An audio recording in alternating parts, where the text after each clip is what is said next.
It's hard to overestimate just how much broadband changed the internet. Back when you had to connect to the internet using dial-up, information traveled slowly, pages took forever to load, and watching this video would have been impossible.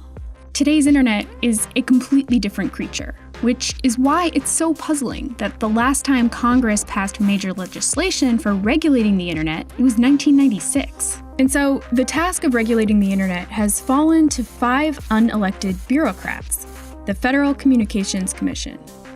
As the tools we use to access the internet have changed, they've had to decide what kinds of rules the companies that provide those tools should have to follow. And now, under a new commissioner appointed by President Trump, the FCC has altered those rules in a way that could fundamentally change how we use the internet.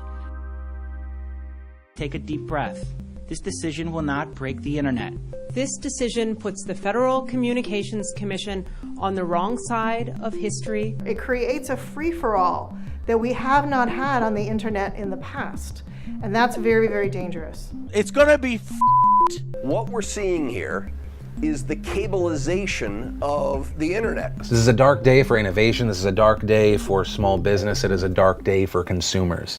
First, let's define what most people mean when they talk about net neutrality. A good working consensus model that most would agree with is the idea that internet service providers should treat all traffic more or less the same on their network. This means the companies whose wires and towers we use to access the internet can't block or slow down data from certain sites or apps. They can't make special deals to move certain data along faster than everybody else's. Internet content providers like Facebook, Google, and Netflix, they love net neutrality because it means that even if some of their products, like streaming this video for example, take up a lot more bandwidth than others like email, internet service providers can't charge them extra for getting all that data to our phones and computers. Which is exactly why ISPs like Comcast, Verizon, and AT&T hate it. If they could charge Netflix and YouTube extra for those big packets of data, they could make a lot of money. And now that the FCC has scrapped the net neutrality rules, they almost certainly will. ISPs will also be able to charge customers more to access sites or apps that take up more bandwidth.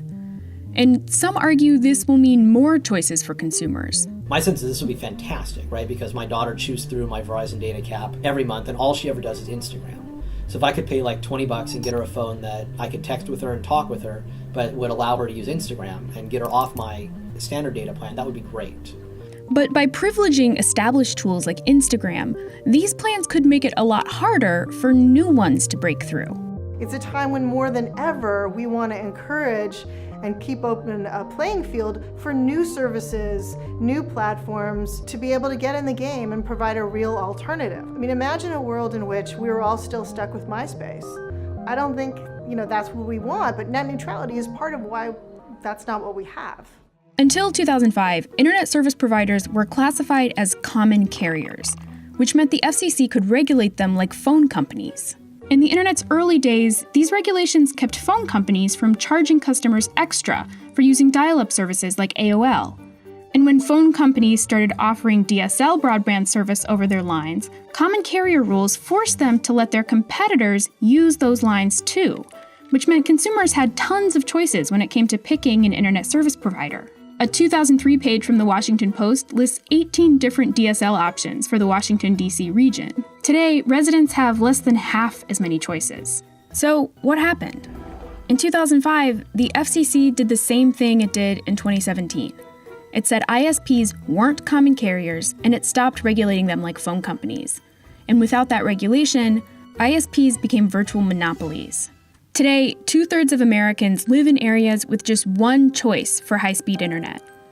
And if their ISPs start blocking, slowing down, or charging more as a result of this rule change, their options are to put up with it or go without the internet. Despite the fact that majorities of both Republican and Democratic voters support net neutrality, it doesn't look like Congress or the FCC will be bringing it back anytime soon.